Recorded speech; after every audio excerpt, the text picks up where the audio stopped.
Thanks for joining us. Those of you who live in Brooklyn Park could soon have new limits on how many pets you can keep at home.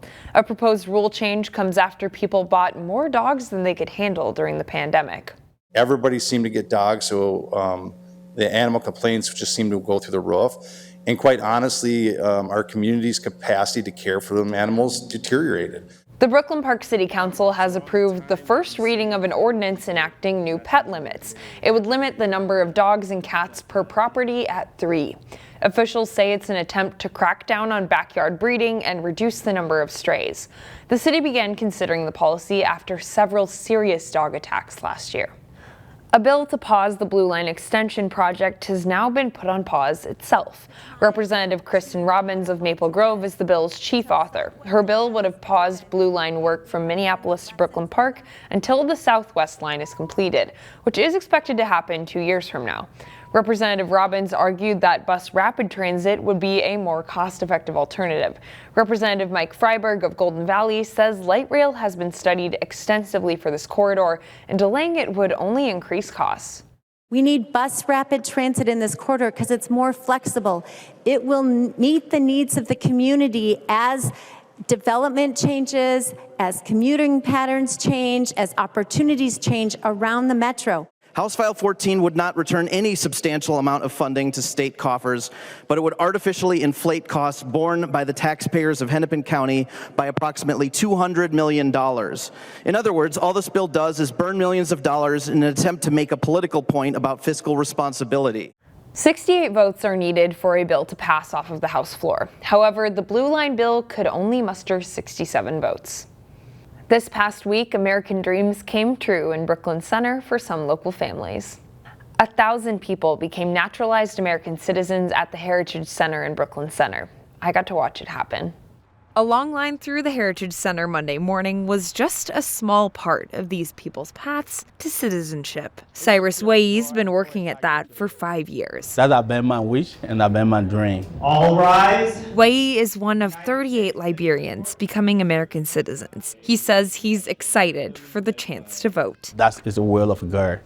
That's today I'm going to become a citizen of the United States. Whose broad stripes and bright stars. He's also one of 500 new citizens being naturalized at the Heritage Center. Yeah, it's pretty amazing. Stacy Barber of the Heritage Center says the center is holding 9 ceremonies a year. It's amazing just to be a part of this, to be here, to represent what America could be for these families, especially for women. The ceremony welcomed new citizens from 87 different countries, their loved ones in tow. Yeah. She got to skip school today. Another one of these families is Simonette and Paul Wiseman, who come from Venezuela. Their citizenship was also 5 years in the making. It's just been hard to wait because we humans can be impatient. But compared to where we come from, everything has worked beautifully. The wait was worth it on Monday as the Wisemans took the oath with their 3 children. And it feels unreal. Amazing. Yeah, it's something we've been dreaming for a while. A dream of citizenship come true. It won't be long until golf courses open up around the Northwest Metro, but as Delane Cleveland reports in Business Matters, there's a new place in Plymouth that lets people practice 24/7. So I'll hit one here. In Minnesota, practicing your golf game during the winter months used to require some creativity. I think like swinging in the garage, swinging in the basement, and swinging without hitting a ball, or swinging and hitting like a rolled up sock or a foam ball was really the only option that people had. But thanks to advancements in technology and people like Justin Kraft, we can view this swing. That's no longer the case. We can move this avatar. Kraft is the 28-year-old mastermind behind Kraftygolf Studio. You can move the ball around and hit different shapes and shots. And a new 2,500 square foot mecca in Plymouth for anyone trying to become a better golfer. So when you walk in the door, my goal, my mission is It's impossible not to get better when you're in here because there's feedback in every realm of the facility. Kraftygolf Studio features 3 hitting bays equipped with cameras and monitors. It's doing a little replay right now to help people analyze their swing because it's getting all this data right using precise data and video analysis.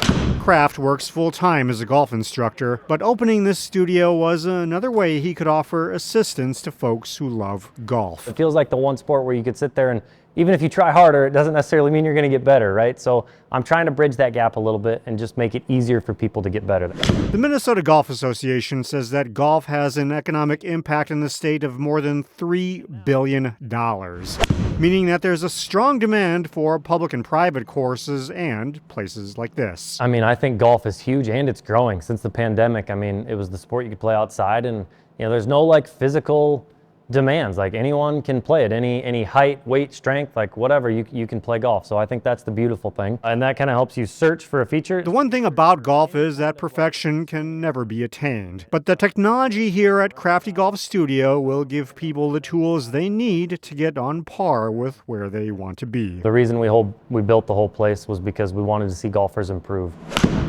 The studio is available anytime, day or night, for people who sign up for a membership. Prices range between $99 to $299 per month.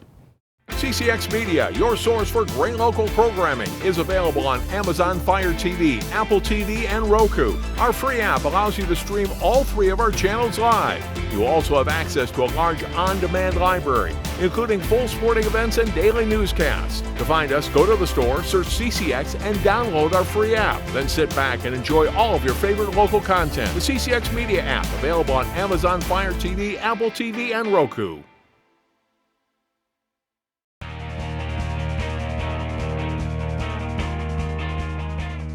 The State High School Boys Swimming and Diving Meet is next weekend at the University of Minnesota. Wayzata figures to qualify a number of athletes to state out of this weekend's Section 5AA meet. In this week's CCX Sports Spotlight, we meet one of the Trojans' best swimmers and leaders. Nathan Carr's first memories of swimming come from swim lessons taken at Lifetime Fitness in Plymouth. Now it's the home pool for the Wayzata High School junior. But it wasn't love at first sight, so to speak, for Nathan and the water. Honestly, I didn't really like swimming. I found it kind of boring compared to, other team sports and stuff like that. But he stuck with it, and through hard work and training, saw a breakthrough and his swimming future early in middle school.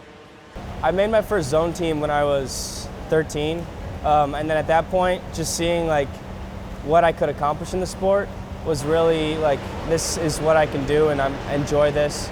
And then just finding friends around me too. Nate trains with the AquaJet swim team in the high school off season, helping push him to a new level. When I first started, I was kind of all over the place in my stroke and technique. Even my endurance was lackluster. But in going up in the levels in that and just that coaching staff, the training system, the facility that we have, it's all tailored towards the swimmer, and I really like that. Former U.S. Olympian David Plummer is back with the Wayzata High School team this season as head coach and appreciates the talent and hard work that Carr brings to the pool every day. He's a really, really diligent kid.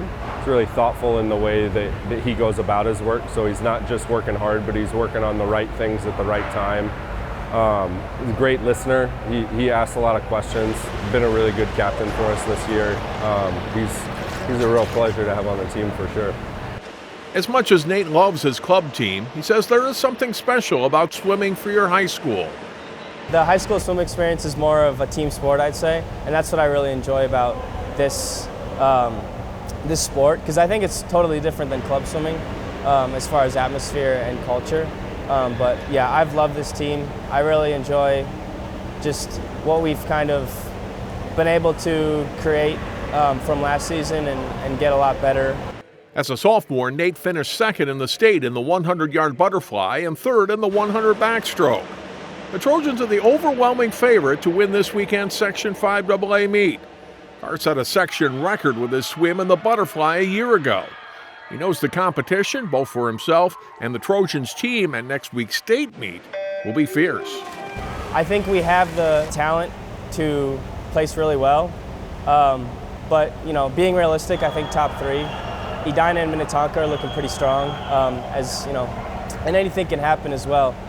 Nathan still has a year of high school to go, but already has a commitment for college to continue his swimming and academic career at the University of Virginia. Full of history. Thomas Jefferson founded it.